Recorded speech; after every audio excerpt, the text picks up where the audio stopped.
Hey everyone, welcome to the latest edition of my Behind the Song series. Today we're going to talk about Alive and Well, which is the title track off of my debut full-length album, also called Alive and Well, if you can believe it. So let's dig right in. Alive and Well is not only the title track, it's also the first song on the album. And I've always been a really big fan of when artists put the title track as the first song, because I always feel like it's for a very specific reason. That artist is trying to make a statement. I'm not really trying to make some kind of big, bold, earth-shattering statement by any means. Essentially, the album was called Alive and Well long before I ever had a song written in which to match it. But as the album continued to come together, I started to really notice a common thread weaving itself through the fabric of all of these songs that made up this album, Alive and Well.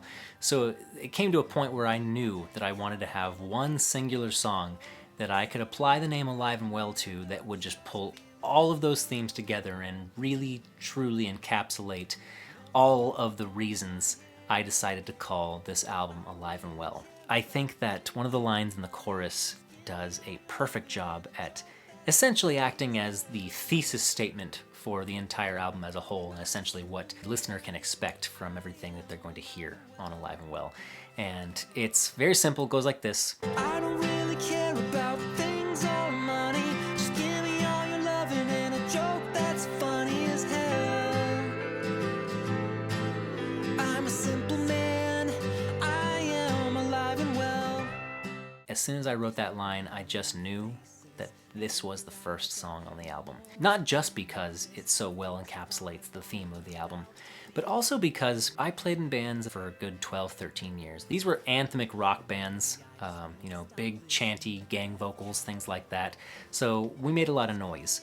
And now that I'm a solo artist and I can more accurately attach the title of singer-songwriter to my name, I wanted to be sure that the first thing that people heard from me after all this time was something that wouldn't be so closely resembling, the music I made in my past. Those influences are always going to be there. I am still a huge fan and heavily inspired by, 90s music, pop rock from that era, early to mid 2000s pop punk and emo.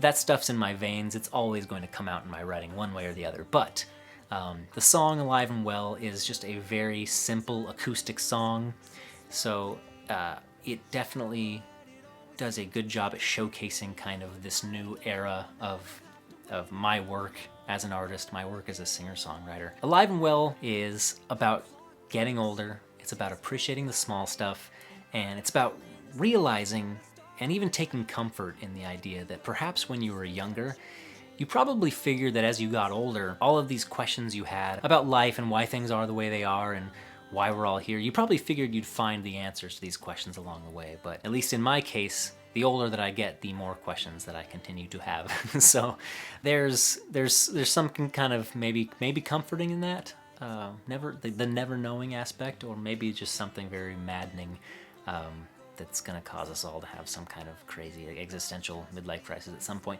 But that's neither here nor there.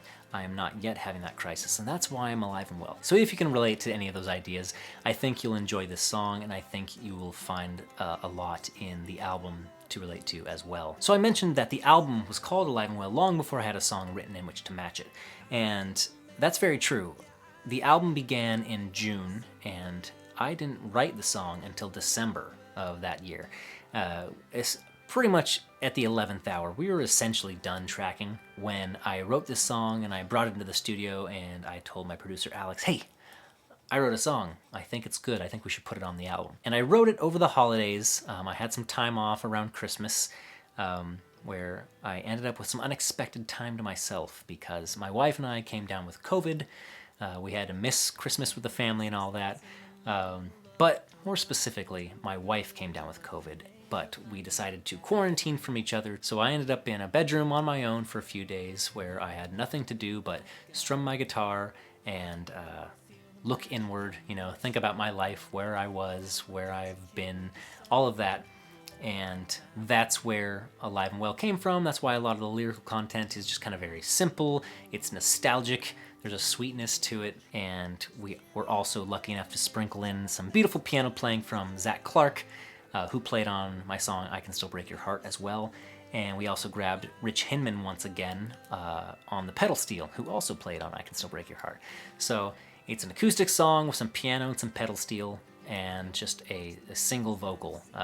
As I recall, I don't think we even added any harmonies or anything like that. So it's about as raw and natural as you can get. And that's all the reasons we did what we did. That's why it's the first song. That's what it's about. That's why I wrote it. So I think that's where I will leave you. Thank you for watching this episode of Behind the Song for Alive and Well. I will see you on the next one.